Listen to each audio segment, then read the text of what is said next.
welcome to everybody, and thank you for joining us today. So this consultation process is a project that 4 consortium organizations are working. So that's EMDHR, ERISAT, African Monitors, and Eritrean Diaspora in East Africa. So these 4 organizations have been working together. We've completed training for about 45 activists. And also we will have some programming that we're working on. So this project of ours really is a pilot project. So hopefully based on how this goes, we are hoping at a later stage to expand it.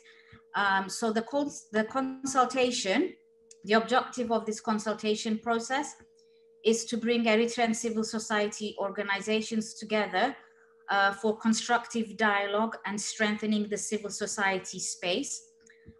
So thereby building the blocks for a political discourse and to have more strength within the civil society. All the sessions will be broadcast by ERISAT, and we hope to have them translated into Tigrinya and Arabic, with the aim also that Eritrean activists, whether inside Eritrea or elsewhere, can also engage in this. So hopefully we're hoping that this will be a wider consultation process. So hopefully, in the future, when we do decide to make it bigger, then that will be this will provide us the platform for that. So yeah, and as part of this consultation process, so this consultation process is for 4 sessions. So today being the first one, the next one will be July the 6th on a Tuesday, exactly the same time, July the 13th, and then July the 20th. Each one is on a Tuesday at the same time. And so it's on different topics. I hope you have all received for today's session the paperwork which I'd all sent out to you. So this is just information so that this conversation that we're having today, to strengthen it basically. So this is, so I hope you've all managed to have at least a glimpse of it. So for these 4 sessions, Ruby will be facilitating the discussion. So just to give you a brief background, Ruby Matamba is a rapporteur and seminar facilitation consultant with CIVICUS, and she's interested in protecting and promoting democracy on the African continent. So CIVICUS have also been really crucial in supporting this civil society consultation. So this is just to give you some background. So please welcome Ruby. And we really thank you for taking the time to hold this consultation, especially since it's slightly late in South Africa as well. So we really appreciate your efforts. And I would like to also thank the other consortium organizations, ERISAT, EDA, and Africa Monitors for the work and for the collaboration on this project. And I'd like to welcome you all and thank you for taking the time to participate in this. So with all of that, just some ground rules. If you do want to talk, please can you lift your hand up or use the button to be able to raise your hand up, whichever is easier for you. So I will now give the floor to Rumbi. Thank you very much. So I'll pass it over to you, Rumbi. Great. Thank you so much, Helen. Hello, everyone. Like Helen introduced, I'm a consultant with CIVICUS. I hope everyone can hear me well.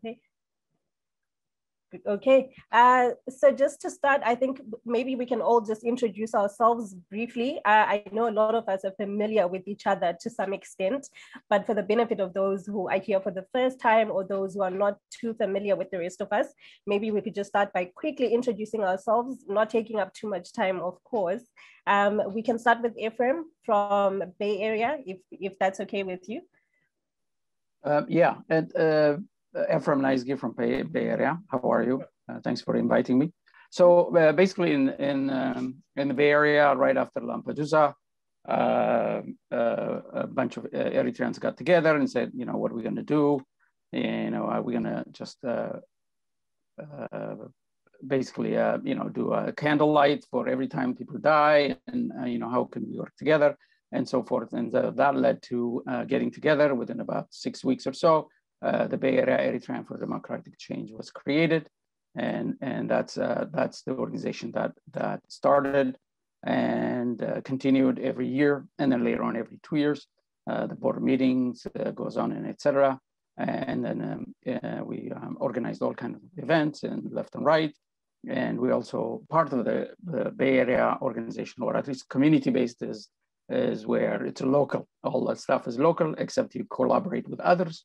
In the case of the New York's 2016 demonstration, the North America, which Canada and all that stuff, about 30 cities. I was one of the members of the board, the organizing committee, etc. So it's more local, working with the local government, with the local cities. The first fight was to actually prevent from government supporters from staging all kinds of events and showing it on Eritrea TV and say, look, our people are with us. And so that was curtailed in a year or two, and that prevented from they just continue to show their old videos instead of new ones, because they couldn't, you know, they just don't have any people and stuff like that. So all that kind of stuff happened, and we continue to work. And of course, Isaias said, you know, you know, we didn't lose anything. The border is not the issue, etc. A lot of people that are organizing and, or at least protesting in quietly in their own backyard now start coming outside. So many youth, many new people joined. And so right now I'm transitioning chairman, but for the last couple of years, 3 years, there've been a lot of young people actively, etc. So we'll continue to do that, and activism, human rights, and we work with other cities and so forth. So I guess that's probably 5 and 1 minute version. Yes, thank you so much. The next person we can go to, if they're okay with this, is Mulu. Mulu, would you like to introduce yourself quickly and your organization too? Okay, thank you. Thank you for the invitation that you gave us and the chance to have such kind of organized meetings and courses among the Eritreans who are struggling to have a social sector in Eritrea. So I'm very happy and proud. Thank you. My name is Mulu Tamalso. I live in the Netherlands, Holland. Most Eritreans call Holland. And then I am the Director General and founder of the Foundation Human Rights for Eritreans in Netherlands based. That is.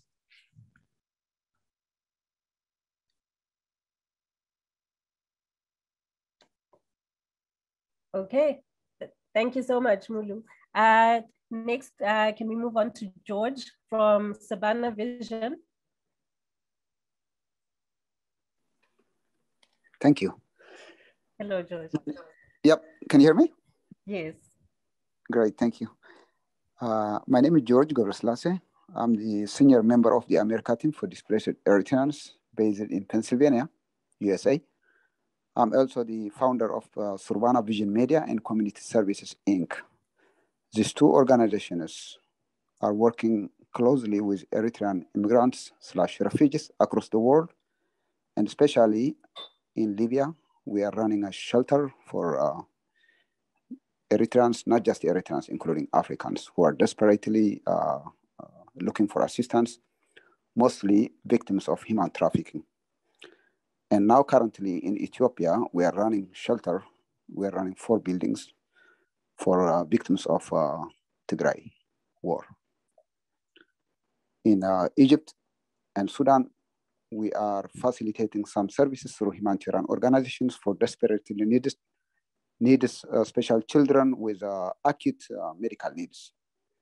That's just in short. In America, mostly we are active in assisting asylum seekers, Eritreans who are currently in detention or previously in detention who has been released, but looking for some kind of legal aspect related assistance.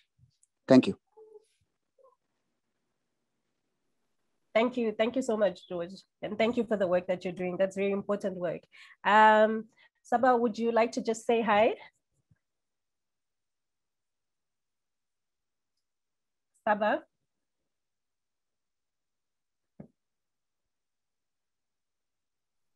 Sure. Sorry to pick on you. Would you just No like worries, to say no hi? worries. I was multitasking, you caught me. I'm just kidding. Hello, everyone, welcome. And my name is Saba Johannes, based in Los Angeles, California, the United States. And I am with ERISAT. I'm one of the board of directors. And we're very, very delighted and we're very honored to be part of this consultation with MDHR, Africa Monitors, and India, and of course for CIVICUS for funding this and to have a consultation and a conversation among the different civil societies in based, of course, in outside of Eritrea, but working on Eritrean issues and causes. So we're very happy to be able to be part of this. And thank you everyone for showing up. And thank you, Rumbi, for facilitating this. Thank you. You're welcome. Thank you so much for your work behind the scenes there as well. I think next we can move on to Michael. I think whichever Michael wants to go first for now. I do not want to be accused of favoritism. Let's just, whichever Michael wants to go first.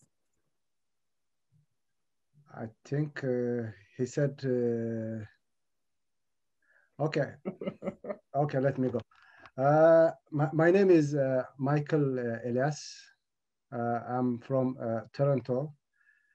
I work in Eritrean Canadian Community Center. We help here in Toronto for newcomers to settle in Canada. We help them in interpretation, in translation. We have also a very vibrant seniors program. We help the seniors in sharing their experience. We help them in vaccination, delivery. Even they prepared a cultural drama during the COVID while they are at home. We have also other activities such as youth activities.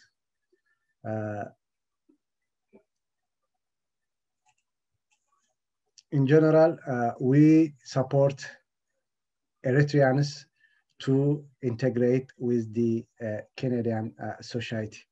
Thank you. I volunteer also individually. I volunteer also with Surbana, with George. I help refugees. Yeah. Okay. Thank you. Thank you, Michael. Thank you, Michael. We're just going to quickly move on to Michael. Yeah, you can say Michael and the other Michael. So it's Michael B. Michael B for now. Yeah. Yeah, Michael B is actually me and my surname, so that's fine. I think it goes well. Good evening, good people. Greetings from South Africa. It's Michael Weldai from South Africa. I'm a member and a member of the executive of the Eritrean Movement for Democracy and Human Rights. For those of you who don't know the MDHR very well, I think it's an organization that is created after a very unhappy encounter with our president, who visited in South Africa in 2000 and late 2002, I think, early 2003, where in a meeting he had, we asked if there would be any meaningful changes in our country that would really encourage all these skilled labor to go back to Eritrea. And to the dismay of everybody, he just said he would just bring Indians and Pakistanis, so he doesn't care whether we go home or not. So that initially for me, yes, a lot of people might think a lot of other reasons as well, but I think that moment was the last coffin in our freedom, in my opinion, especially that moment followed with the dismantling of our university in Eritrea and a whole lot of things that followed. So then in 2003, there was official gathering of the students in South Africa that had a founding meeting of the Eritrean Movement for Democracy and Human Rights. And in September 2004, through the Department of Social Development and MDHR, got officially registered as a civic non-violent organization that campaigns for human liberty with emphasis to Eritreans home and abroad. I think in a nutshell, that is the organization that I represent in front of you today. On a personal level, I think I'm a botanist. I study plants, so not into social things. So thank you very much. I think maybe because plants are living things, there's a correlation there. Because human beings are living beings as well, and plants are living beings. Maybe we can stretch and try to find a correlation of interest there. Great, thank you so much, Michael B. And then we're going to move on to Iyasu. Iyasu, would you just quickly like to say hello? I know you're also from EDHR. Yeah, thank you. Yeah, just to add to what Michael said, I'm also from EMDHR. Some of the core business of EMDHR is empowering Eritreans. That's what we strive to achieve. You know, we always talk about the Eritrean condition. The president is doing this and all that, but we can say the reason why he's doing that is because the Eritrean population, in a way, we have been disempowered. So that is what we see as the root cause of our current situation, and we try whatever Eritreans are. If we empower, if we at least do something, even in a small bit, in empowering Eritreans, and then they are the ones who are going to bring the positive change that all of us want to achieve. So some of the projects that we do, we do some advocacy. At some point, we had radio Masal Nadalina, which was broadcasted to Eritrea. We had a very, very challenging, or like challenging our thoughts. It was a very unique kind of manual that was prepared for Eritreans to challenge ourselves, which is called challenging our thoughts. So the root cause of our condition is in our minds. If we change our minds, that is where we can bring the change. So yeah, that is kind of a nutshell of what EMDHR is. Thank you. Okay. That's very interesting. The aspect of changing people's mindset. I think that's a very interesting take.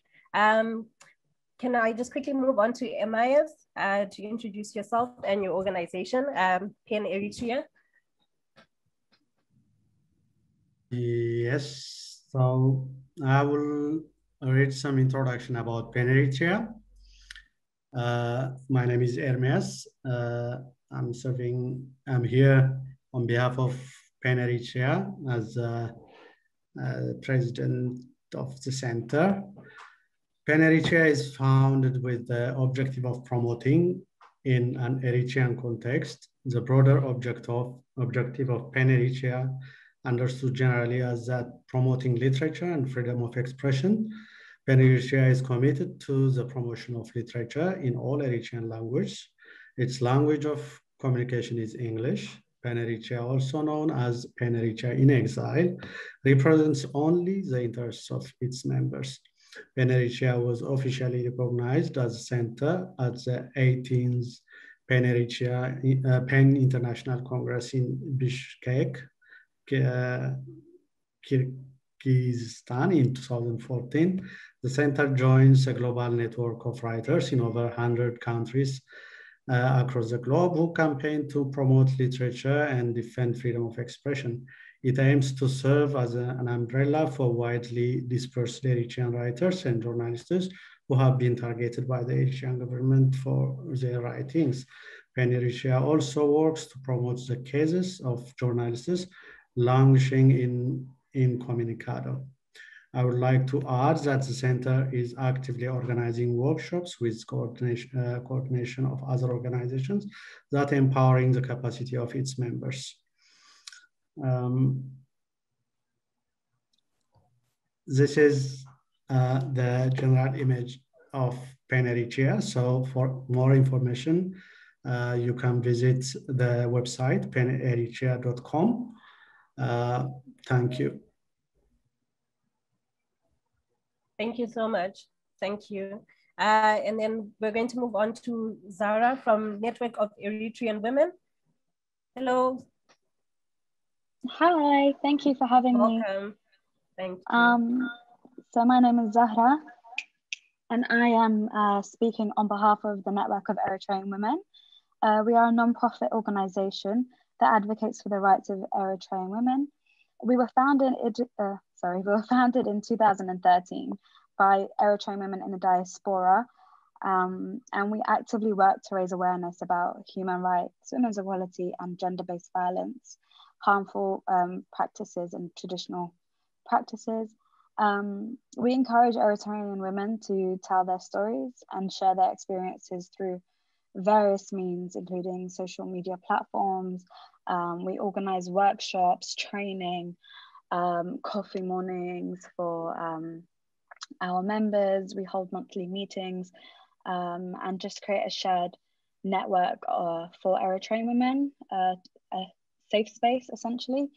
Our mission is to advocate for the rights of Eritrean women and promote human rights, gender equality, and social justice for Eritrean women inside and outside of Eritrea.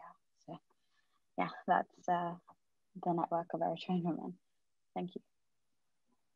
Thank you so much, Sarah. Thank you.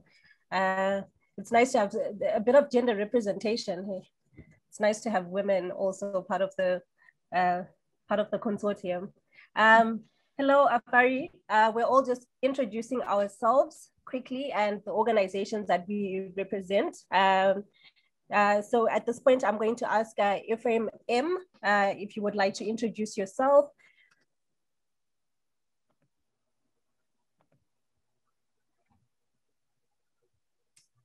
Ephraim, are you there? Yes. My name is Chef Omar Mohammed. I'm from Dankaria Media TV. This is all. I don't want to discuss now. Yes. Okay, that's fine. Thank you so much.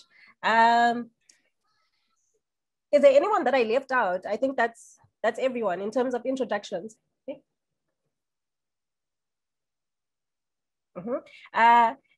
And then I think Heiko maybe fell off, but she might be joining us again. She did mention that she was multitasking in the background.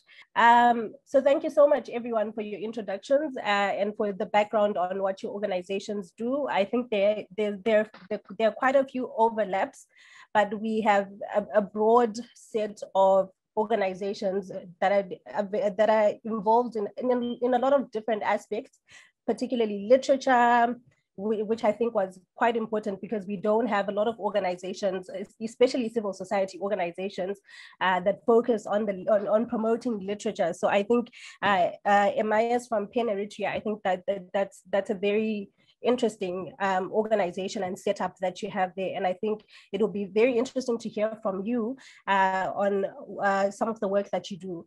So the first part of this session will include, oh, okay. Ephraim, you can quickly introduce yourself and the organization that you represent before we continue, before we move on to the next part. Okay, thank you. My name is Ephraim Mangstav. I'm from the Eritrean Canadian Community Center located in Toronto. I'm one of the board members. As Mike stated, we do serve our community to empower and to bring all Eritreans together. And we work hard to restore our values and culture. And well, I'm just happy to join you guys. That's all. Thank you. Thank you so much. Okay. So the first part of our session involves a discussion on the broader understanding of what civil society entails. And I think I would be very interested to hear from everyone. What do you think is the role of civil society in the Eritrean context today, particularly in Eritrea? And I know a lot of you are hosted outside of Eritrea. Okay, I know a lot of you are located outside of Eritrea, but in the broader context of Eritrea and civil society in Eritrea, what do you think that the role civil society can play today in Eritrea is? I think in terms of this discussion, if you would like to speak, you can go ahead and raise your hand, or you can unmute yourself and start speaking if no one has raised their hand.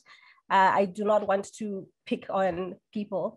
But just briefly, what do you think the role of civil society in Eritrean society is today?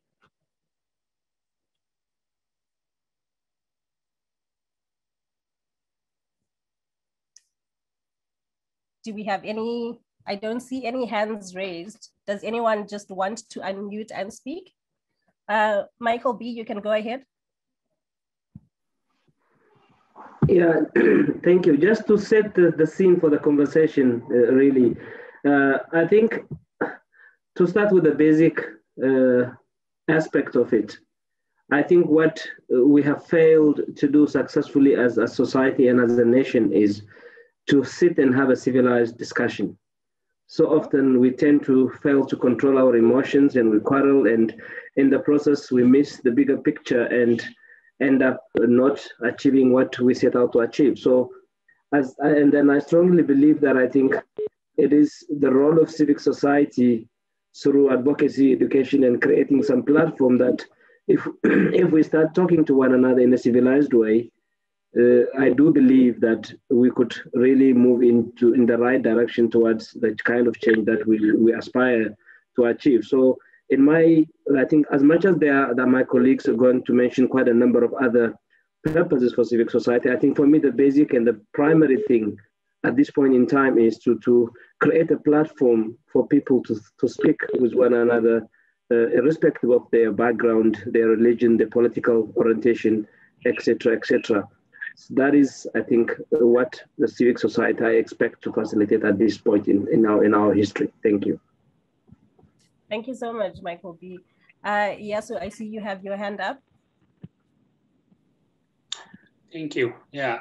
The importance of civil society in the context of Eritrea, if I'm going to say it, is probably what we have now, the current situation, is probably, I can't say that it is the lack of civil society has to do a big part of what we have in our situation. Civil society in any democracy is like the fourth pillar of any government. Like usually when we talk about governments, we talk about like the judiciary, the executive, and the legislative, three pillars of any democracy. But there is a fourth one, or maybe there is a fifth one, or maybe if you can include media as a civil society can be the fourth one, where it empowers the society, the civil society, to be part and parcel of their political system, which affects them. So in our situation, in our Eritrean context, we can say that we don't have any functioning civil society. The only civil societies that we think we had, very strong ones, were the religious community like the church. But even there, the government was able to like curtail their independence. So like there are other civil societies in the context of the region, Eritrean region, like Women's Association, there is Eritrean National Eritrean Women's Association, there is Youth Association, but all of them are not independent. They are part and parcel of the system of the region. So we can say that the lack of civil society has caused a lot in disempowering the Eritrean society. So that is the context of the importance of the civil society in our Eritrean context. Thank you. Thank you so much. Given the number of organizations that are represented here today, just a follow-up here. So given the number of different organizations that are represented today, is it a lack of actual civil society, or is it a lack of engagement of the existent groups that are already there? Just maybe you could quickly clarify on that one specifically. Maybe the organizers, they can elaborate more, but from what I can feel, it can be both. Like this is like the initial, the first step of this consultation process. So from what I was hearing from my colleagues when they were preparing this, definitely this is not like an exhaustive list of all the Eritrean civil society organizations that currently are running. But you can say that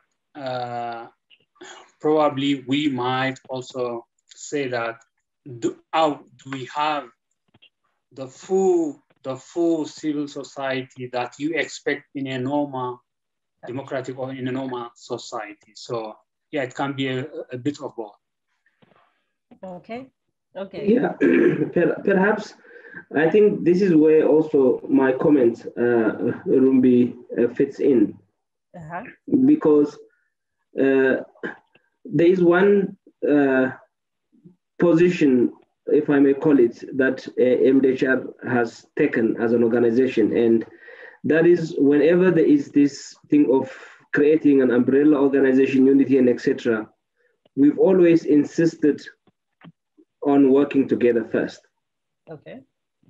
Then that working together would allow you to talk to one another, to know one another, and have some common purpose, and that leads to some kind of trust and stuff. As I said, I think since we didn't have that culture of talking to one another in a more open way, and even when you invite people, there is this element of negativity at the back of everyone's mind. So-and-so are going to hijack our organization, they're going to swallow us, you're gonna, there's this thing of uncertainty at the moment within the Eritrean civic and political space. And as a result, instead of growing a few giant organizations, now you see a tendency of mushrooming smaller organizations. So one of the purpose of MDHR and our consortium members proposing this initiative in our proposal when we looked for funding was to precisely fill this gap, to try and create that culture of dialogue and talking to one another. That way, I think we can develop trust, and trust. I would like to believe that after this exercise that we're having now, maybe we are 12 or 13 organizations today, but if we were to have a similar kind of thing, each of these organizations would probably bring those or the organizations that have trust with them, not necessarily with ERISAT or MDHR or African Monitor or EDA, but maybe, Surbana might bring one or two organizations that are very closely working with them, and etc. So that way, I think that culture of, then once you have that environment, then those that have similar objective could start creating a more consolidated program of work, which would lead to the establishment of bigger and more vigorous organizations that can actually challenge the status quo that we are suffering from. I think that is why I said, yes, there might be bigger issues like my good friend Iyasu mentioned from a governance point of view.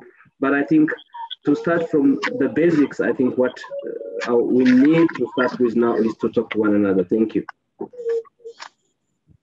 Thank you. Thank you for that clarification. Can I just ask that if we are not speaking, maybe if we could all just mute ourselves? There's some background noise that's happening. So please may I ask everyone to mute if they are not speaking. Thank you. Ephraim, you can go ahead. You are muted. Muting it. Okay, great. Okay, yeah, no, I think they all mentioned it, but I would probably say, I think the question was, what's the role of civil society in Eritrea itself? So if you talk about that, I mean, you do, you know, the first thing you need is actually what, you know what they say, public space, you know, where we're discussing today, and can you talk freely, even in a coffee shop, et cetera, et cetera. So it's a civil society by definition is self-organizing, you know, it's not organized by the government, like, you know, it's to be called mass organizations.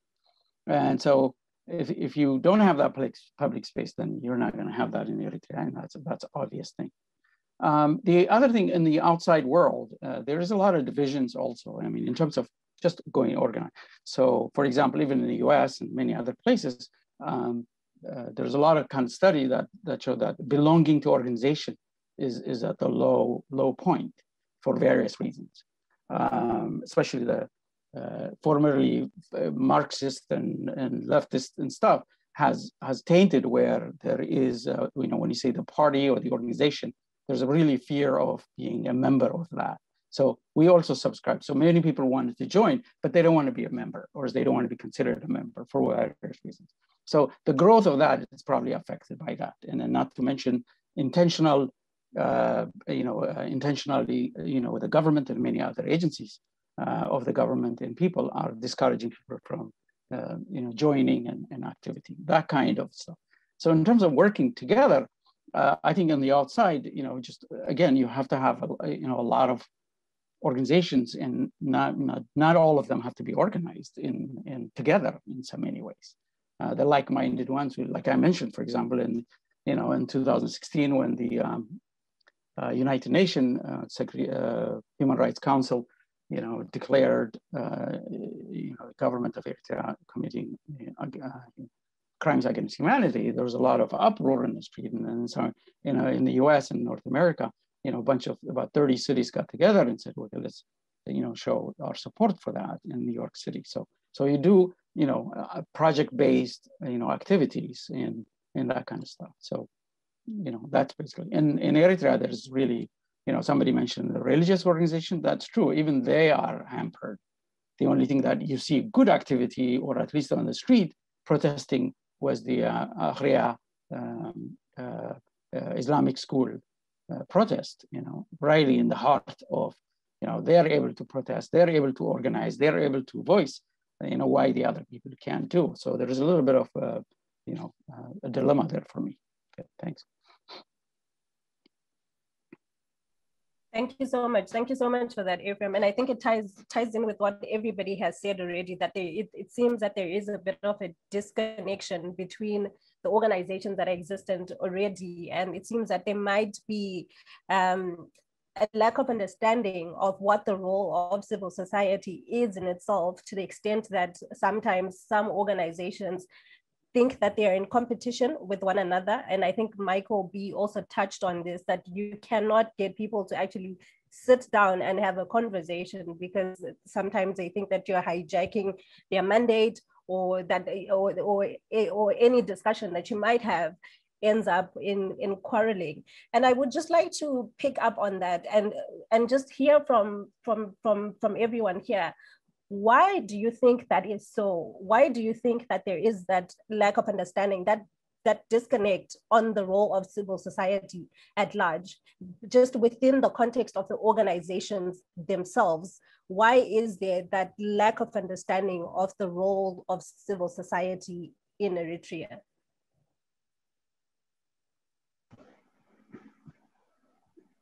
if I may just start, I think it is stigmatization.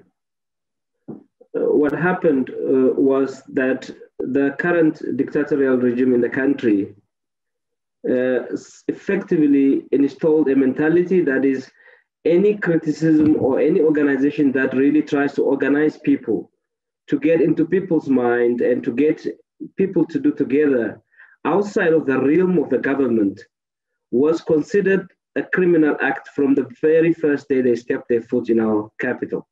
And we were too naive. It took us more than 20 years to realize that criminal act. I think that stigmatization, even as you speak now, the broader public that is not really educated enough and makes a distinction between civil and political space, they all call us the opposition.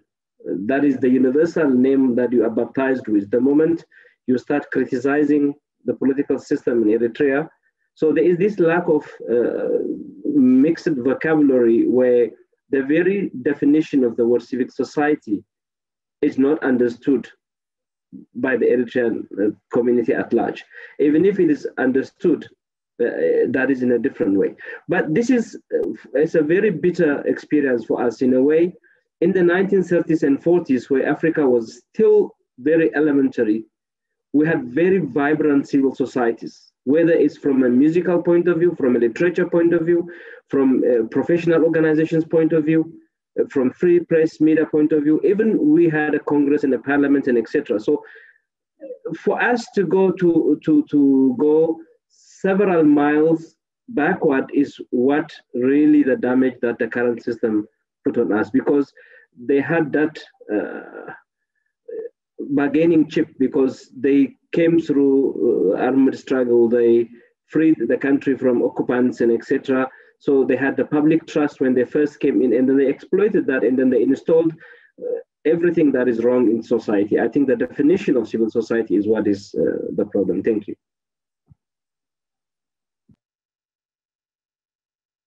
Thank you so much, Michael B. Iyasu, you can go ahead. Sorry, maybe the others, just to encourage them to raise their hands.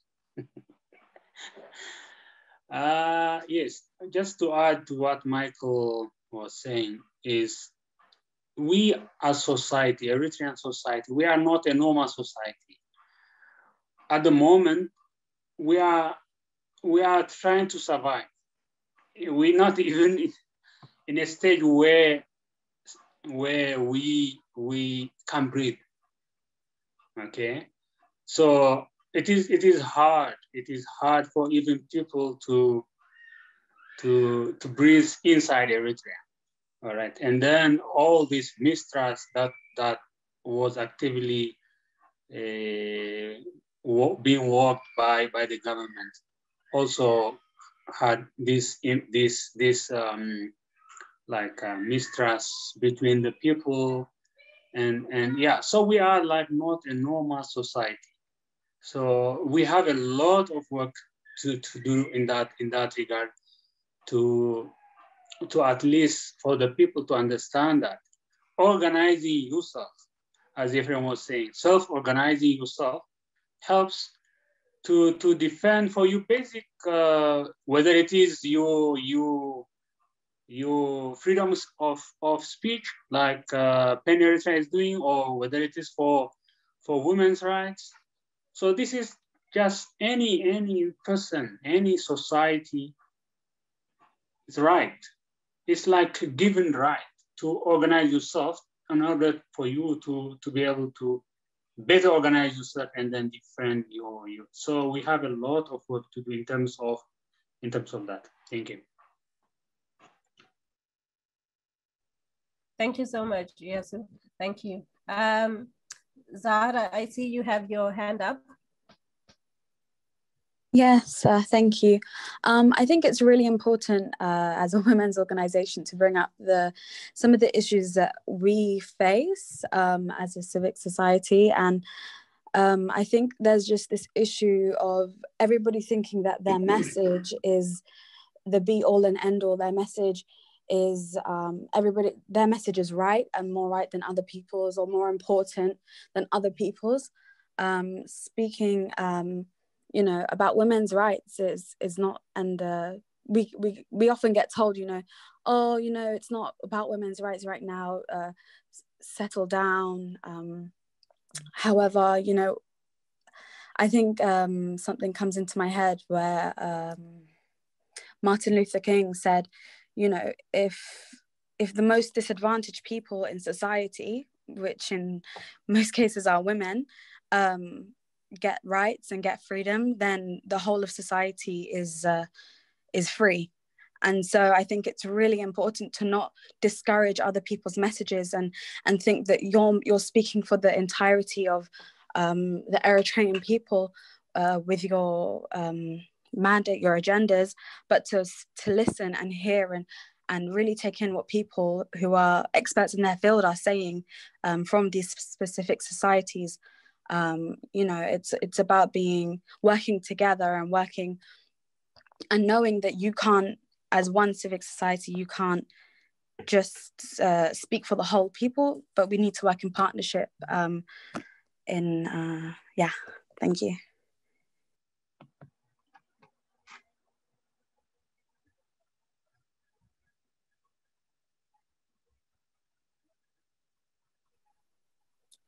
Thank you, Zara, for that contribution and for adding the voice of women to this conversation as well. Ephraim, you can go ahead. Yeah, I have a question. A couple of, the easiest one is you keep referring in Eritrea. Are you referring to Eritreans at large in diaspora about Eritrea, or are you talking about in Eritrea, inside Eritrea? That's one quick question. But overall, though, I'm puzzled a little bit about the discussion. Is you know, what is the problem we're trying to solve? Is it the increase in civil society organization coming up to fruition and growing, etc., or is this creating that coalition that is not existing? And I'm not really sure. On one hand, I think Zara made a big point where, you know, individuals and others could create self-organizing, whatever they think is critical, and that should not be discouraged, and it should continue. And that's the nature of civil society, and however self-interest groups or other groups could come together. If the challenge, you know, especially people from DHR, they keep mentioning about, I think it's a coalition issue, then that's a coalition, you know, how do you work together and so forth. So I'm not really sure what the problem we're solving now. I mean, yes, in Eritrea, there's really no public space, ain't gonna happen. And there's not gonna be until we come to, you know, somehow some opening takes place. So can you clarify maybe? Thank you. Okay. So for the first half of your question, which is which Eritrea are we talking about here? Are we talking about Eritrea in general, or are we talking about the Eritrean diaspora? The first question, where we all engaged on what we think that what the role of civil society in the Eritrean context is, we were speaking specifically about Eritrea geographically and not Eritrea in the diaspora.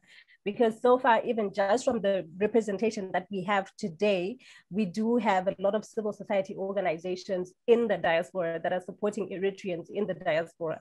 But the first question on the role of civil society was targeted at what role civil society can play in the Eritrean context and Eritrea geographically and Eritrea more generally. And then now, as we are moving on with the conversation, we're opening it up to every aspect of Eritreans. So Eritreans in Eritrea and also Eritreans abroad, because the representation of the organizations that we have today, it would be a disadvantage to discuss just Eritrea geographically when we have organizations that are based outside of Eritrea. And then the second part, the second aspect of your question on what the purpose is at the moment of this particular conversation that we're having on an understanding of the role of civil society and why there is a breakdown in the understanding of the role of civil society. This is just to situate us in terms of this conversation, just to situate us on what civil society in Eritrea is and what their role is. That's just to situate us now before we continue. And you will notice as we move along, we're going to speak specifically about the organizations that are represented here, some of the challenges that they have faced. But before we can move on to that, we just want to situate the conversation of civil society in Eritrea. What are the understandings that we have? What does civil society contribute to the political discourse in Eritrea? How do they empower Eritreans? How do they get more participation of Eritreans and Eritrean communities within their organizations? I hope that answers your questions. Perfect, thank you so much. Amias, there were two more hands that were raised that have gone down. Amias, did you have your hand up? Okay, was it Michael Elias? Yeah, thank you. First, I'd like to thank you for organizing this consultation. And my point of view is, I think we shouldn't waste time to speak about the negative conditions that are happening in our country or in our society outside the country. I think we have to focus on what we can do to solve the problem that we have. We should take responsibility.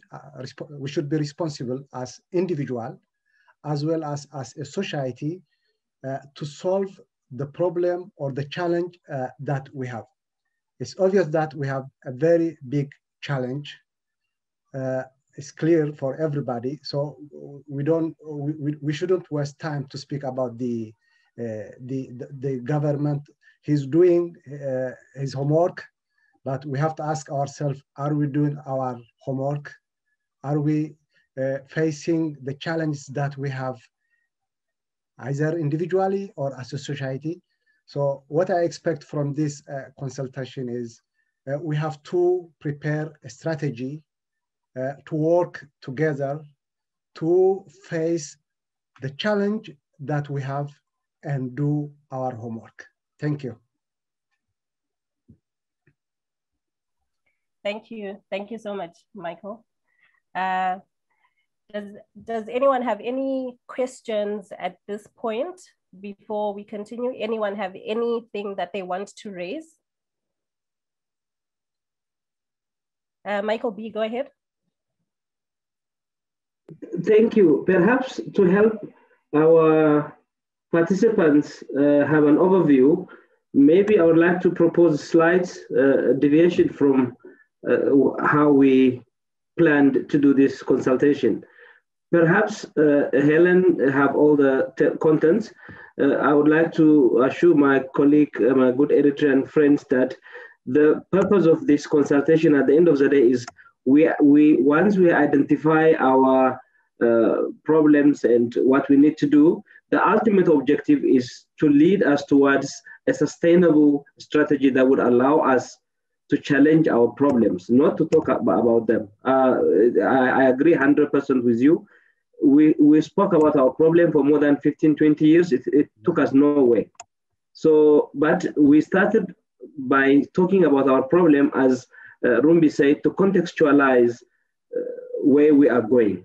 But the ultimate purpose is something else. So perhaps this is the first section of a 4-part consultation.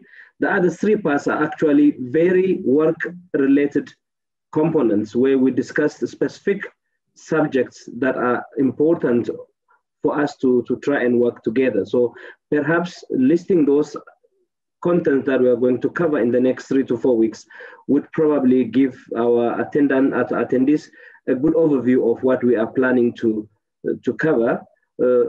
From the 4 consulting organizations, I think MDHR took this assignment specifically. So this is how it is structured. So perhaps I would like to request our facilitators to give the attendees a bird's eye view of what we are going to cover during the course of the 4 sessions, so that there can be that futuristic look, and we know what we are going to cover come the 4th day. Thank you. Okay, thank you so much, Michael B. Can I just ask Helen, would you like to pop in there quickly? Yeah, so in terms of the, do you want to do it to cover the 4 sessions, or would you like me to do it, Rumbi? I think maybe you can just go ahead and just give a rundown of what the rest of the sessions will cover. Okay, so basically the rest of the sessions will look at in terms of how civil society is important, which will be the next session on the democratization process. So that will be looking at, you know, what role civil society plays within that. So, and part of that would be, you can see, for example, like in Tunisia, whereby when they had the revolution, that's been a lot smoother as comparison to, let's say, Egypt or other places, because the role that civil society played in that managed to bring a more stable change. So basically, I mean, that is one aspect that we'll be discussing.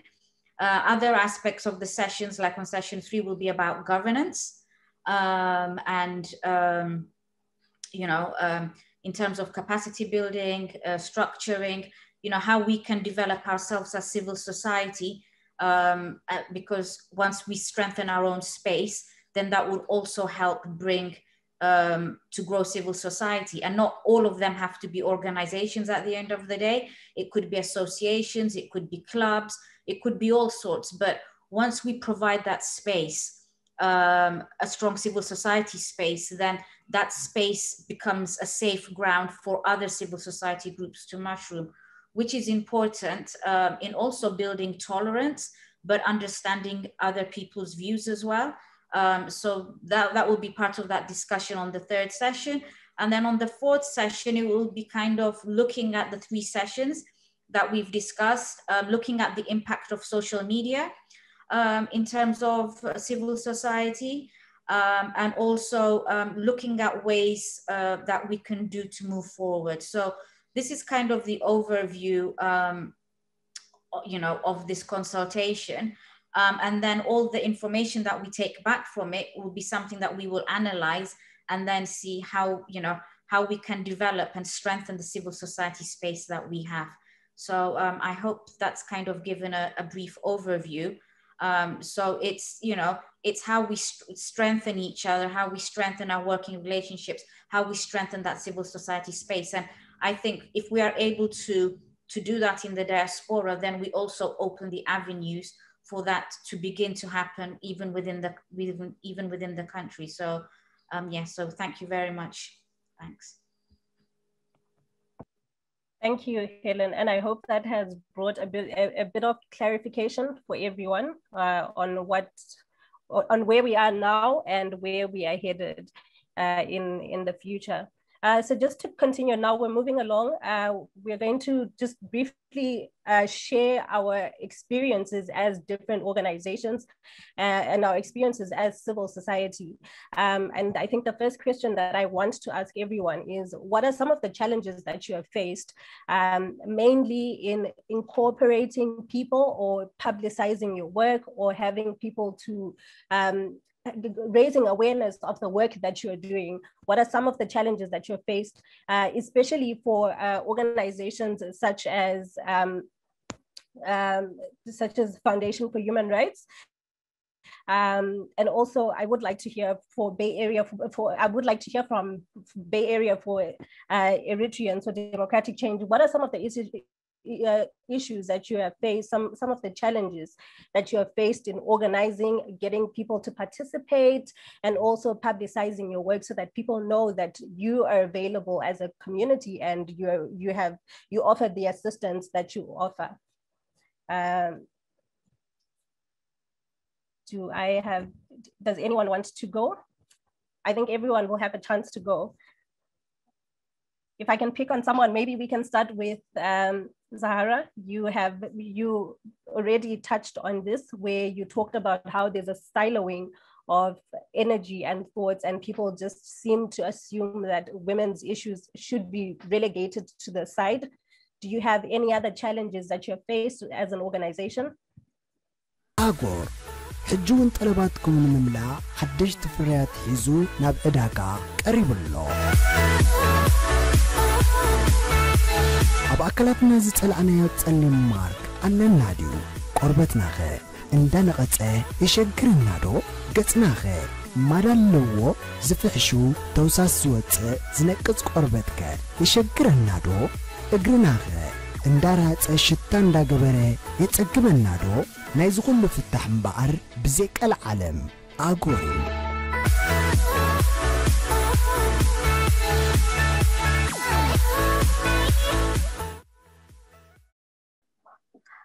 I think that's one of the main challenges that we face, is just to get everybody behind the cause that we are doing.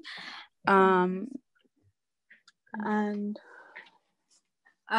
hello, I'm here as well, just to add to what Zahra said. My name is Khadija. I didn't introduce myself earlier on, but you have seen me briefly. I'm at work. Yeah, the other challenge is the political, historically, our mass organization we used to call during the liberation era, were associated to the liberation movements, like we were, they were created or established under those organizations, and you become the wing of those organizations.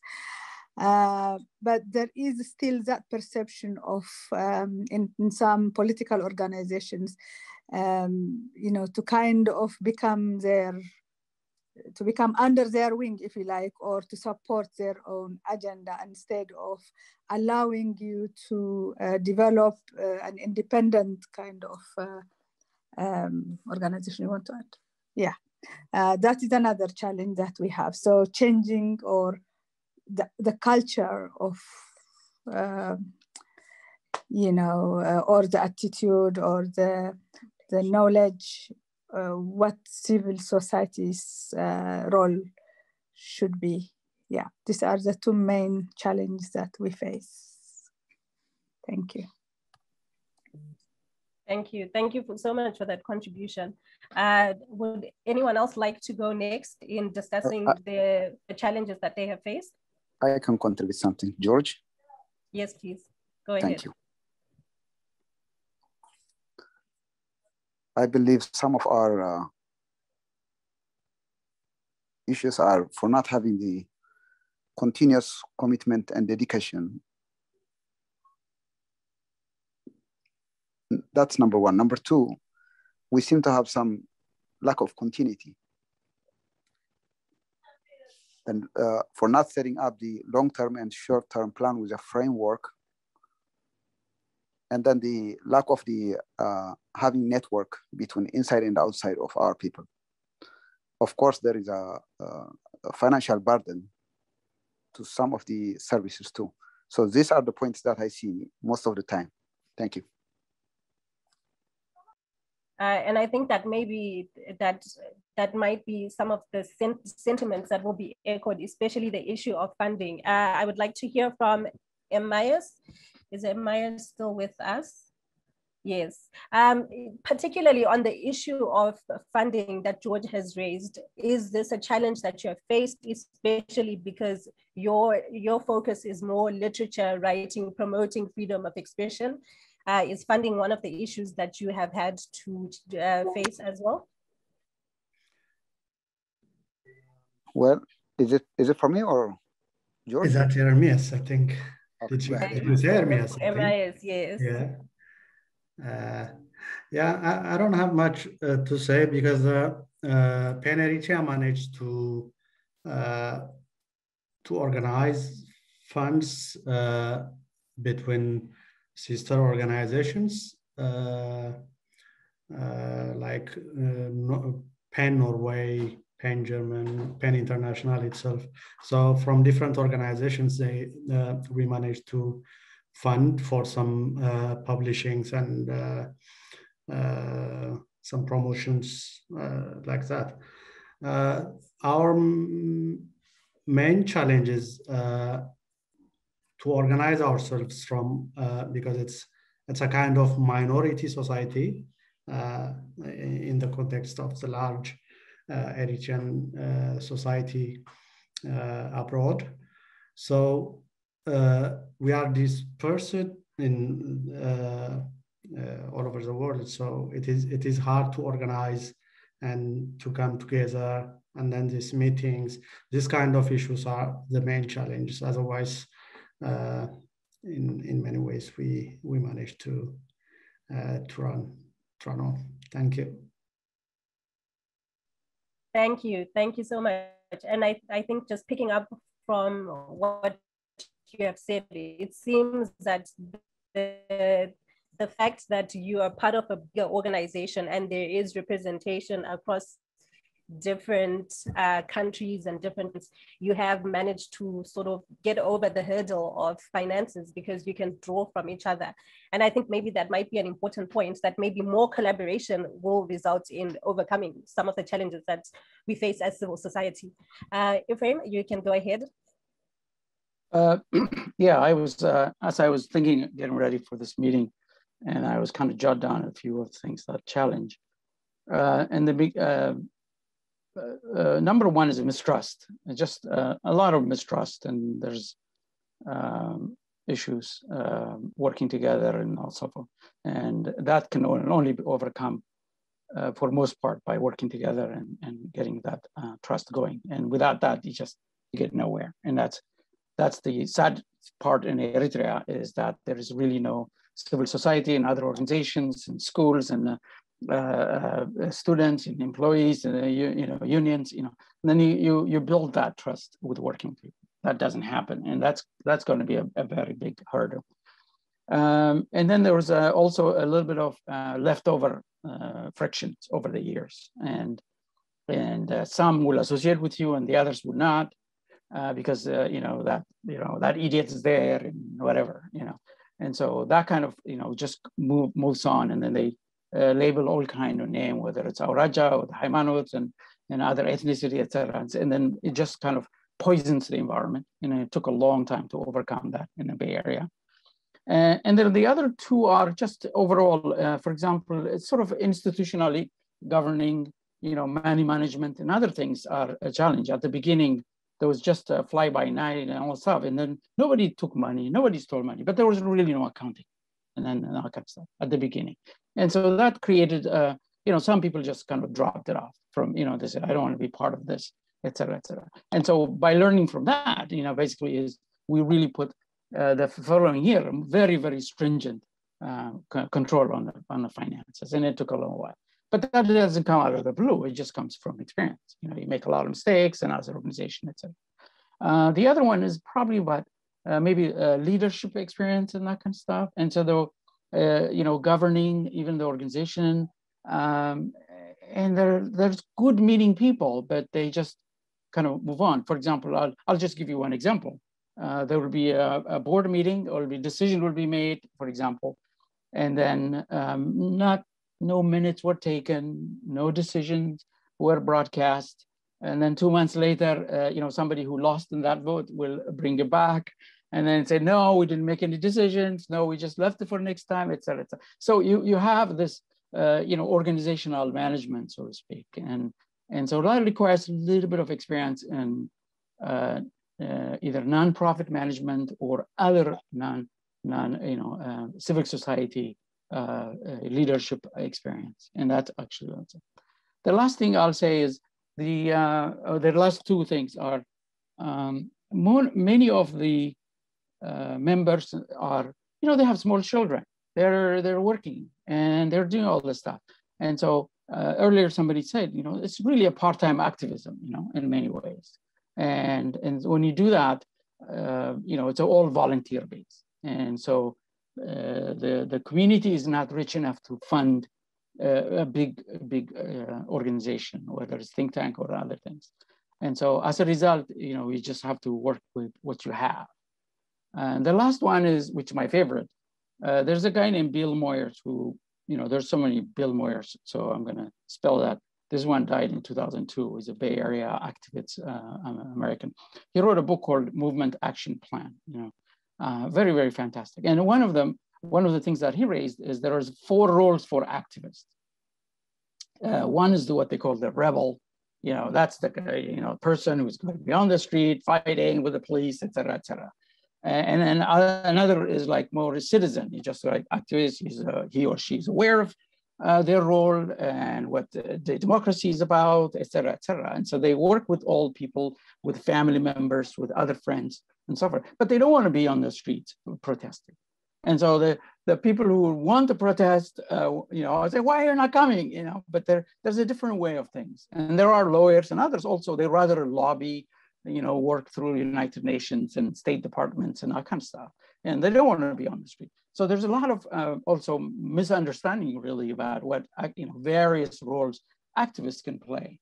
And these are just a few of the examples and stuff. So all throughout it's experience. If you survive, then you're gonna learn, you know, and mistakes are gonna be. My favorite quotation is for actually Dean Martin or whatever said, you know, good decisions come from experience and experience comes from bad decisions, you know, so I'm done. Thank you. Thank you. That's a very interesting quote.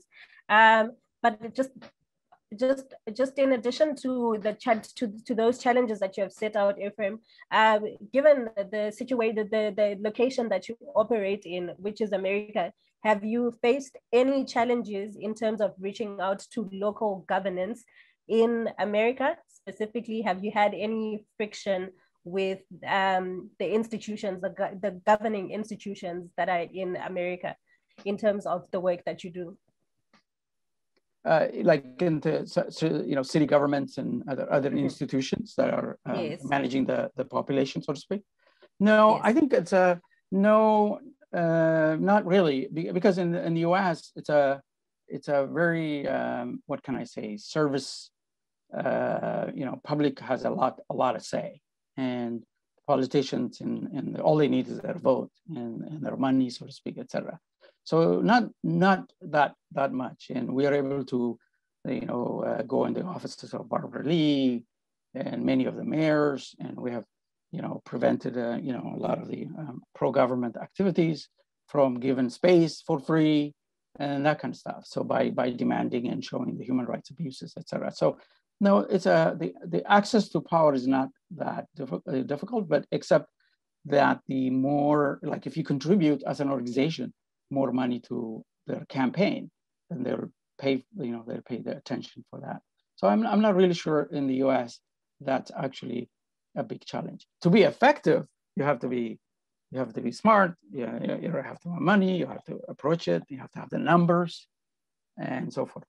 But to be heard and voice a certain thing, I don't think there's a lot of that. Great. Okay. Thank you so much. So just based on the challenges that we have all discussed so far, the siloing, the cultures of silencing, organizing amongst ourselves as civil society, the mistrust that is there between civil society organizations, what do you think is required to build the capacity of the organizations that are existing already? How do we overcome some of these challenges? Does anyone have an idea of how we can navigate these challenges and overcome them?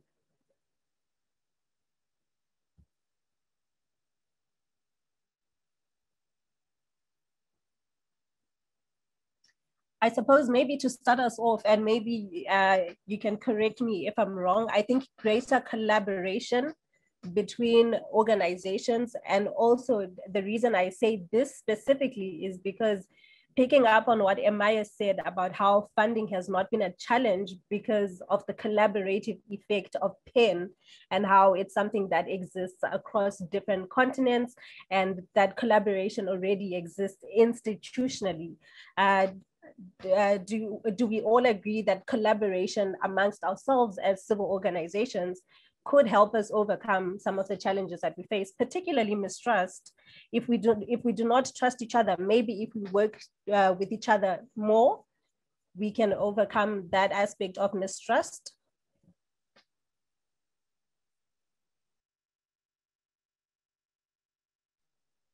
Zahara, you can go ahead. Yeah, it's me, Khadija, again. I just want to add one challenge as well, which is we have got civil societies that are only, use Arabic, and the others that only use Tigrinya or English. So language is another challenge. I mean, they don't seem to communicate, or I don't know, there is a need to bridge the gap so that, there is common understanding of each other's role. Yeah, that is another huge issue I see as, as a civil society member. And yeah, thank you. Hi, can I clarify? Thank you so much for that. Wanted to say, yeah, in one of the aspects in terms of work, is that it's only by working with each other that you develop that relationship. So like even in terms of with doing this project with ERISAT, EDA and Africa Monitors, it's been through previous collaboration that we've built up on it, that we are coming to this stage. So what I would just like to say is I think trust is not something that you start and you finish. It's an ongoing process, and you need to work at it. And you also, and it's through that working together that you can build that trust. But it's always an ongoing process. So I think like we should, and that trust is part of the strengthening of civil society space, whatever dimension it takes. So thank you. Thank you. Thank you so much for that, Helen. Ephraim, you can go ahead. Yeah, just when I was referring to a little bit of mistrust, it's really about within the organization and that kind of stuff. So if you're intra-organizations, depending on the space you are in for example, in the Bay Area, it's sort of we're a Bay Area organization. So if Los Angeles and New York and others and Dallas, Texas, if they want to collaborate, I mean, there's really no overlap where the mistrust doesn't really play out the way I see it. Internally though, within the organization though, there's background.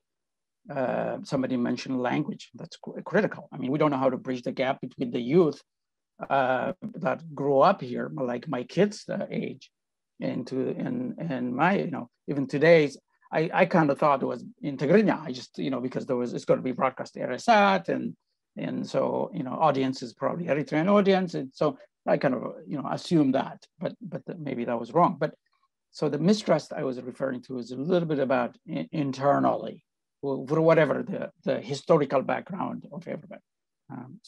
Just want to clarify. But the intra-organization, depending on your risk, if somebody is really encroaching in our space, let's say in the Bay Area, they want to create an organization, and in a way have some problems like that, and then we try to work it out, and we try to be better. And I think that's how we kind of conquered, if you will, over the years. So I think I'm talking too much. No, you're not. No, you're not talking too much. We value your contributions, and you can talk as much as you like. But also that's an interesting aspect, the aspect of mistrust within the organization itself. But I think we should not dismiss, not that you did, but this is something that Michael B. also mentioned earlier on, that there is a bit of mistrust amongst organizations themselves. But I like that, Ephraim, you've raised that part about how internally there seems to be a bit of mistrust. And also just adding on to what you said initially when you were discussing some of the challenges that you've faced in terms of institutional governance, things like lack of accounting, which have been bridged as you have progressed as an organization, as you have grown. And you mentioned the aspect of experience. How do you think we can all assist each other as we are here today to improve the governance of our internal organizations? Do you still require assistance from other organizations in terms of improving your internal governance? Or are you of the opinion that because experience is a big factor, it's a big teaching factor, organizations can improve their own governance by themselves as they progress over the years, as they get more experience? Or do you think that we can help each other now as organizations to improve our internal governance? I think anyone can pick that up. That's not directed at one particular person. But I would just like to hear, how do you think we can help each other improve our governance? Can we help each other improve our internal governance at all? Or is that something that we leave to our individual organizations to deal with on our own? Michael B., you can go ahead.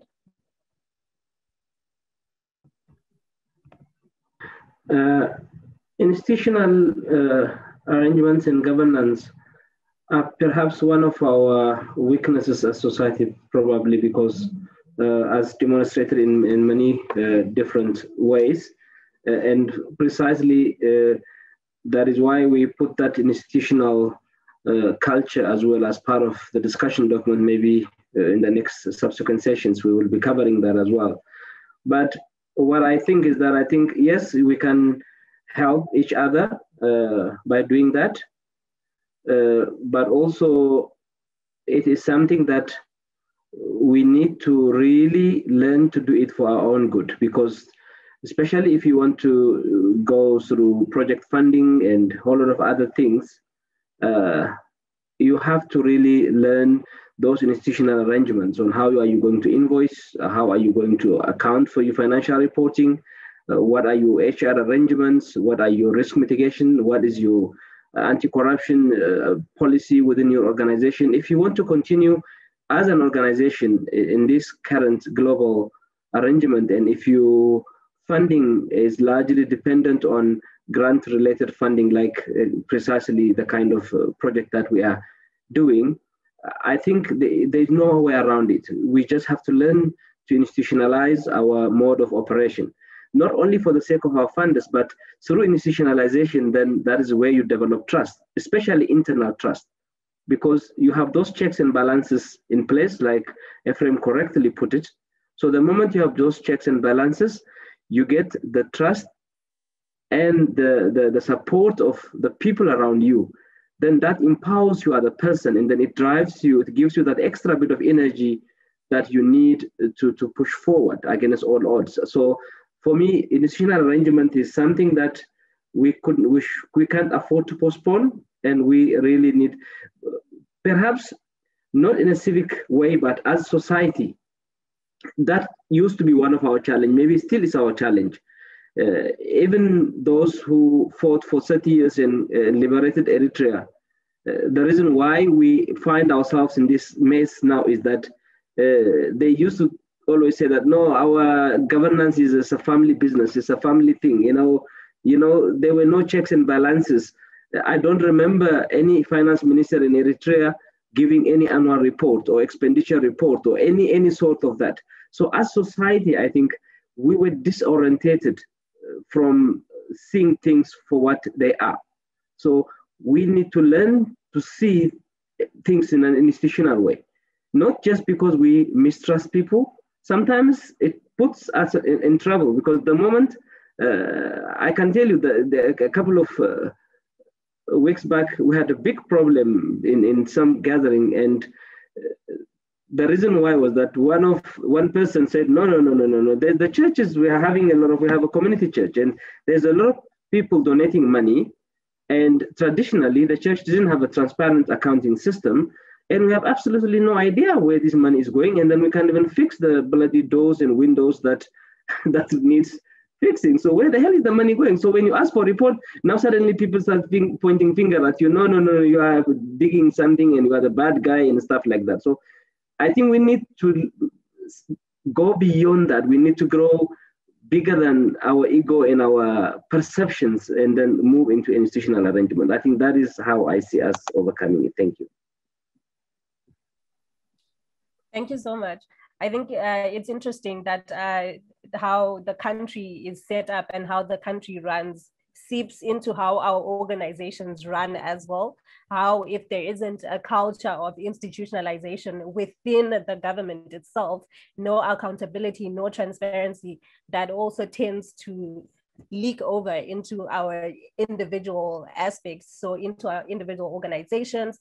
I think also it wouldn't be a stretch to say into our families as well, just lack of transparency in general.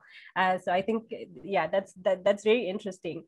I think if no one else has anything to add onto this part, we can move on. Does anyone else want to? You can go ahead, Afari. What? Hello, can you hear me? Yes, we can. Okay, we can go ahead. Thank you so much. My name is Ahmed Yusuf Mohammed. I represent Dankalia TV. Like my name on the screen suggests, I come from the Afar ethnicity in Eritrea. So I was very happy that when Helen invited me to this to join this. You know, it is important for us, like you said. I was just to be was listening, but when you mentioned our society, it's a reflection of our society, what we're dealing here now, and all the problems or challenges that we're having also resonates from our our homeland, and this is what we are. Most of the struggle is coming from either if it's mistrust or any other challenges. So it is critical, like I suggested to Helen, that you know, diversity, the issue of diversity. For example, right now, if we take the issue of Afar, that I'm very much aware of, and I do not know what is happening in terms of the greater portion of Eritrea, for instance. So I come from a particular region, so all of my attention and my energy goes to that region. So I am focused more into that. So issues, for example, that we are facing as Afar indigenous people have been, for example, number one, the challenge of language in terms of having the Tigrinya language or Arabic. You know, we have challenges in terms of getting into mainstream Tigrinya, mainstream Eritrean issues because of the language barriers. So for instance, the issues that are happening in Dankalia right now, it is not limited to the Afar people alone, but you know, it is in fact is major sovereignty related issues are happening in this region, and we are the only one who are talking about it, even though it is entire Eritrean issues. For example, the issues of involvement of multinational corporation, extraction of resources, or issues like port as a port. You know, issues of other major critical issues that the Eritreans have fought and defended for the past 30 years is happening in Dankalia, in the Afar region. So these are, I think we lack the understanding from within our society to look into, in collaboration, to work with those who are familiar with their regions. And to have this, we've had this kind of challenge from media perspective. Like I said, we only cater to the Afar Eritreans. You know, we speak in Afar, our videos are in Afar, and everything we get is in Afar. But there is a lot lost in that kind of thing. So we need to have a framework that it is more diversified in terms of language, in terms of geopolitics, in terms of what is happening in diaspora. For instance, you know, everyone is working separately. So the way to mobilize these resources, whether it's financial resources, whether it's manpower, you know, we have not had that opportunity to work closely and to open up this, you know, scope, if you will. So this has been our challenge, and you know, I'll leave it at that for now. But there's, you know, I'm sorry I have not attended your previous meetings, so I don't know exactly how things are, what is on the table. But thank you for inviting me, and appreciate it. Thank you so much, Ahmed. This is just the first meeting, so you haven't missed much. This is just the first meeting, and we will meet again same time next Tuesday. But thank you so much for your contribution, especially on the aspect of support and collaboration. Has this been the experience of the other organizations that are here today, the lack of collaboration? To what extent is there collaboration between the organizations that are here today, and especially the ones that have a similar focus, particularly the ones that deal with migrants just in Canada, but also I would think that Bay Area does deal with migrants in America. Has there been some collaboration between the organizations, both the ones that deal with similar situations, with similar mandates, and even just the ones that do not deal with the same mandates, that have a different mandate altogether? Has there been collaboration, maybe PEN collaborating with the Women's Network, just in terms of literature that is more gender specific or gender based, or literature that encourages a different depiction of gender-based violence? Has there been collaboration amongst the organizations that are here today? I think that's the main question.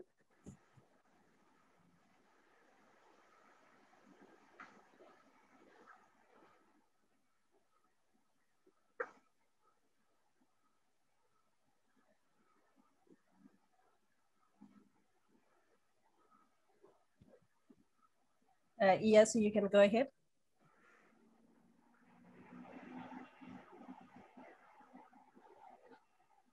Thank you. Yeah, just while the other organize their thoughts. In terms of collaboration, I think Helen can talk more, but as the MDHR, we've been collaborating mostly in capacity building, like what this project is all about. And there was another collaboration that we did in 2017, I think, in Uganda. It was also in collaboration with CIVICUS.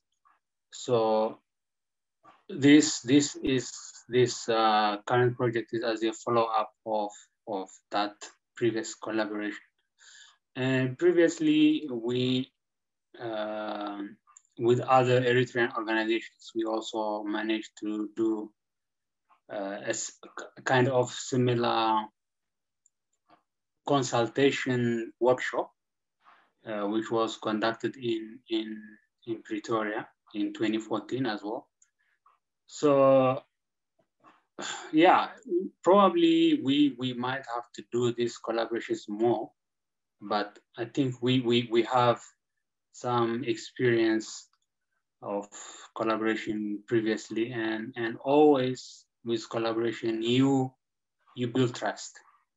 You build trust, which is one of the lacking what you call commodities in the Eritrean space, especially in the diaspora, change seekers or opposition camp or civil society. So when you start talking to each other, and then that's where you start building trust. Like now, in this meeting, at least I now have have known some of the organizations which I've never met before. So that way, these collaborations, they at least will help us in building that trust, which is lacking. Yeah, thank you. Thank you so much, Iyasu. Does anyone else have anything to add in terms of collaboration? Have you collaborated amongst yourselves? Are you open to collaboration? Zahara, I'm not sure if this is Zahara speaking, but you can go ahead. Yes, it's Zahara. Hi. Yeah, as a women's organization, we are more than open to collaborative work. We have collaborated with EMHDR on the Shadow Report last year. We have collaborated with CIVICUS. We went to the United Nations Human Rights Council on behalf of CIVICUS, speaking about Eritrean women and what they're going through and human rights violations that they are currently facing. So, you know, we are more than happy to build relationships and build trust within organizations, and we wish that more organizations can reach out to us and feel comfortable reaching out to us as experts in our field. We are women with lived experience. We are women from professional backgrounds who are here to filling a space that needed to be filled. So, you know, we're more than happy to be reached out to and have our name circulated around and work with different organizations, because, you know, although yes, we are women's organizations, we are a human rights organization, we are human rights activists, and we think it's really important to, you know, include us in all the work that is being done, and not exclude certain organizations because maybe, you know, oh, this is not a women's issue, but it's a human issue. We are human. Aren't women human, you know? And we try and be inclusive in everything that we do and accessible. I think that's a really important thing, is access to these civil societies as well. So, you know, it's working together to open up doors rather than shutting off these opportunities. So yeah, like I said, we are more than open and happy to collaborate, and we have done so. Yeah, thank you. Thank you very much. I'm glad to hear that you have collaborated with EMDHR in the past as well. Ephraim, you can go ahead. Yeah, so collaboration, again, we're kind of territorially based, so to speak, in towns and cities. And so part of the collaboration, for example, is working with other cities and bringing guests. Meron Stevanos, a few years ago, Dr. Daniel Rezene, you know, from there, you know, just we collaborate with others, you know. Luckily, Vegas, you know, their day off for everybody's like on Wednesday and time off. And then the cities are usually weekends. So you can actually kill 3 cities in 1 week, you know, 1 week, so to speak, you know, prison. Kubrum Dafla, Yamane Gergish, you know, all those different groups in people and, you know, experts to come to the US. And we are, for most part, organizers of that in the US, you know, have them tour in some parts of the region. And so that kind of collaboration, so it's kind of territorial based. Locally, we're all members of different organizations and all kind of stuff. And I have my own projects and different things like that. Translation, you know, to Tigrinya, for example, documentaries about, you know, civil, you know, rights and all kind of stuff. Different things like that. But in terms of, you know, our work, it's generally with other cities. These kind of events, protesting on the West, like a year and a half ago, the government of Eritrea had a US festival in San Jose. And they wouldn't announce a place, you know, by Thursday we found out. So we mobilized, you know, a lot of people there. We were there showing the people of Eritrea. So at least there are some people who are screaming on their behalf. So that kind of collaboration in many cities from others, all the way from Vegas, from Seattle will usually come, that kind of collaboration. So just because of the territory. One thing I'll say though, overall though, the fact that, look, you know, we're using technology to communicate and so forth. So it's kind of, the world is shrinking and we're sharing all these experiences. So it's a different world. The second thing is the young are growing up, you know, older. And so they're replacing the dinosaurs like me, it's very soon. And so I'm looking forward to turning over the key and sit in a rocking chair or something. But the point is, there's a lot of activity going on. They're connecting with the new technology, social media. And so the collaboration, it may not happen as traditionally, let's sit down and work together, but it's actually happening in a much, much, much bigger scale and a new way of doing things. So I think we also need to, the collaboration need to be kind of thought in that ecosystem rather than organization to organization, which it used to be before. That's okay. Thank you. I'm finished. Thank you so much. I think that's very important that you bring up that the world is shrinking. We're globalizing. We're more connected than we have ever been before. So I think that it's important that within just our organizations, we move away from this culture of, okay, we only focus on migrants and then this is who we're going to collaborate with, or we only focus on protesting. I think it's important that we collaborate with each and every other organization that deals with different aspects of democratization, of human rights, the media. I think we would all benefit from having Saba and ERISAT sharing our work and using that platform that they have as ERISAT to document the work that we're doing. I think Ahmed would also benefit from having a collaboration with ERISAT where there is translation of the work that is happening and this is broadcast across different countries or across different cities. So I think that this aspect of collaboration that you've brought up, Ephraim, and especially how it touches, how it adds on to the conversation of globalization, I think that's very important. I know that EMDHR has the eye on the ball in terms of collaboration. I would like to hear from the other organizations. Have you struggled to collaborate with other organizations because you did not know that they existed, or because you thought that their mandate and their area of focus is completely different from yours, and that is what has held you back from collaborating? Is that an issue within civil society? Does civil society not know about each other? Do we not know about the different organizations that are there? Or do we think that we have different areas of focus, so collaboration would not benefit us in any way? I don't know if anyone would like to pick up on that. I'm just very curious to find out why there has been little collaboration amongst the different groups. May I comment on the previous one and also probably a little bit of touch up on what you just asked? Sure. Yeah, it's very, very insightful and very empowering discussions. I've been following it very interestingly. I think I just want to encourage everyone here. By the way, we learned a lot about the civil society organization and professional organizations of Eritrean base outside of Eritrea and the diaspora while we're getting ready for this consultation. So I think I would invite and I would encourage everyone here to know more about each other and connect and exchange information and contacts and learn about what we each do to contribute to our communities, and at the end of the day, facilitate and expedite the democratic and change and transformation that we would like to see in Eritrea.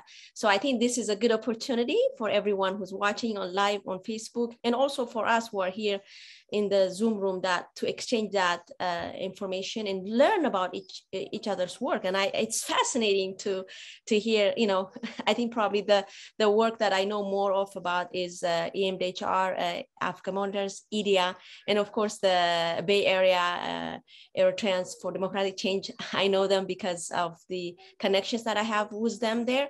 But so the other of the organization, of course, Urbana, I also know. So let's learn about the work that we each do and what we are contributing, and kind of kind of complement each other.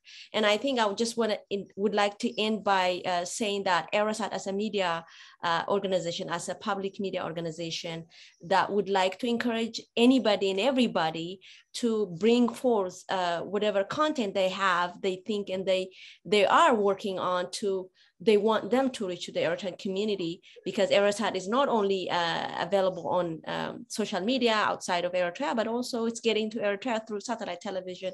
So I would like to encourage everyone to reach out to ERISAT, and the production team will reach prompt. They're very prompt. They will respond to you. It's info@erisat.org is the email contact. And then I think the Ahmed from Dankalia TV, we have Afar language program on ERISAT. So it's it's actually one of the first and consistent programs that are going on ERISAT without any interruption. So I would like to encourage you also, the contents, if you have consistent contents, that to reach out to us and to let us know if you want that to also to reach Eritrea. And I appreciate that. Thank you so much, Rumbi. Thank you so much, Saba, and thank you for the call to action. If I could just ask you to maybe type that email address in case anyone missed it, if you could just type that into the chat. Thank you so much. Michael B, you can go ahead.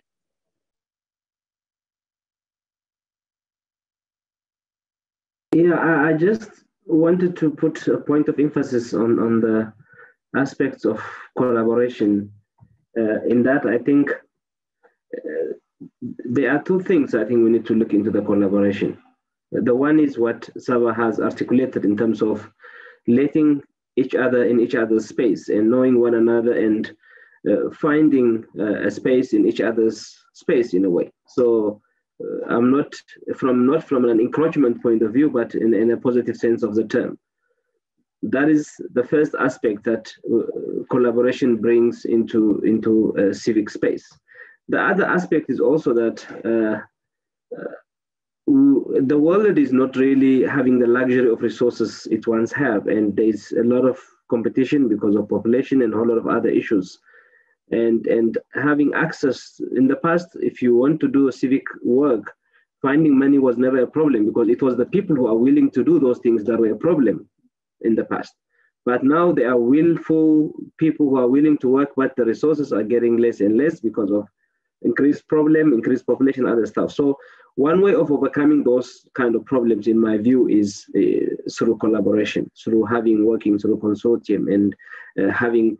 I would like to really emphasize what Ephraim meant earlier in our conversation, that there is no rule that says all of us must be in one organization. No, we can have projects. I think that is what MDHR always believes. One, you cannot merge or unite if you don't even know how to work together. So the first entry point is to collaborate and to work together. And then if you have the trust and the stamina to go together, work all the way, then eventually I think other things come naturally. So this is a good opportunity to build coalition, and a good opportunity to build mutual strengths, in my opinion, is through working together, through collaboration, without even trying to create an umbrella or those kind of things. That is, I can tell you that we Eritreans have failed so many times because of that issue. People will meet and then they will try to create an organization overnight, and then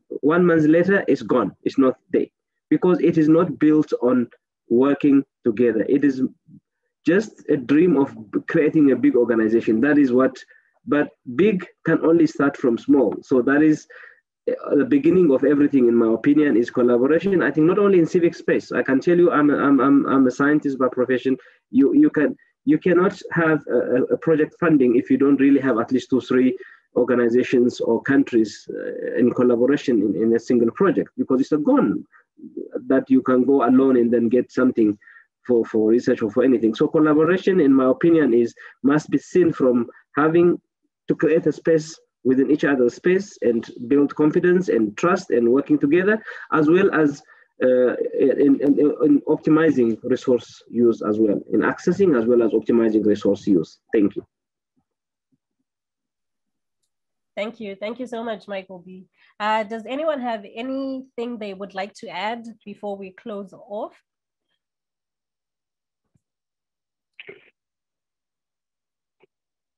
Hi, can you hear me now?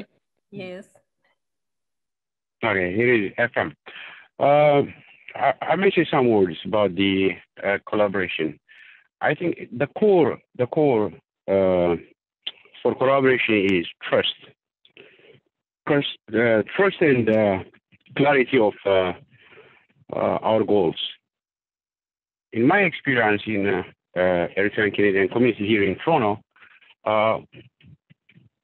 we had some ups and downs, but over the time we came through to build big trust within the administration, and the people trust us as a whole of the community.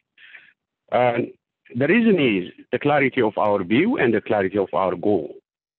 And at the same time, I'll take this opportunity, by the way, to thank to the Eritrean Asmara University scholars who work very hard, and their support is very vital for us, and they do all the positive things to help us.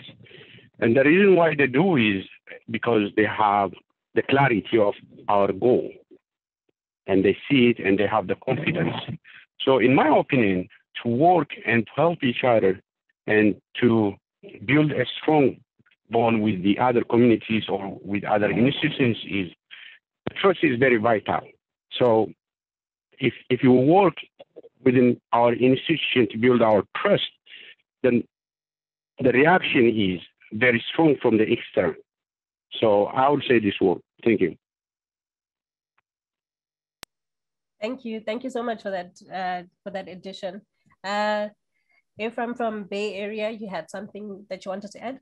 Yeah, I want to thank everybody for really good discussion. But I was aware of EMDHR, and I think tried to contact a while back, what Division and others, the Manafnak and stuff, and a lot of documents that they prepared I've shared with many other people, and very smart work out there, and so that's good. And then of course ERISAT, as Sarah mentioned, very good work, and that's actually media is critical, and that's all we are using, kind of media technology. So I want to thank everybody for doing that. But I think in overall collaboration, some of it is really technical kind of stuff, like language you mentioned, for example, and there is so many automatic translation services out there, and I don't see why Eritreans we can't coordinate that. And maybe people in South Africa and others may have contacts in Africa, in Ethiopia, in Uganda, and others that have that technical knowledge. Maybe we can publicize that, and with the resources. So when we have meetings, and the automatic translation can happen for some of the groups, whether it's in English, whether it's Arabic, Afar, and Tigray, whatever the language of NAT. That's probably type of collaboration. This is technical or learning or using resources that is available for others and coordinating that kind of stuff. So I look forward for the next meeting. But this is fantastic. Thank you very much, everybody, for doing great work. Thank you. Thank you so much. Does anyone else want to add anything? Okay, I see that people are leaving their contacts, their email addresses in the chat. If you hadn't seen, everyone has dropped their email addresses, so you can reach out to each other after the session.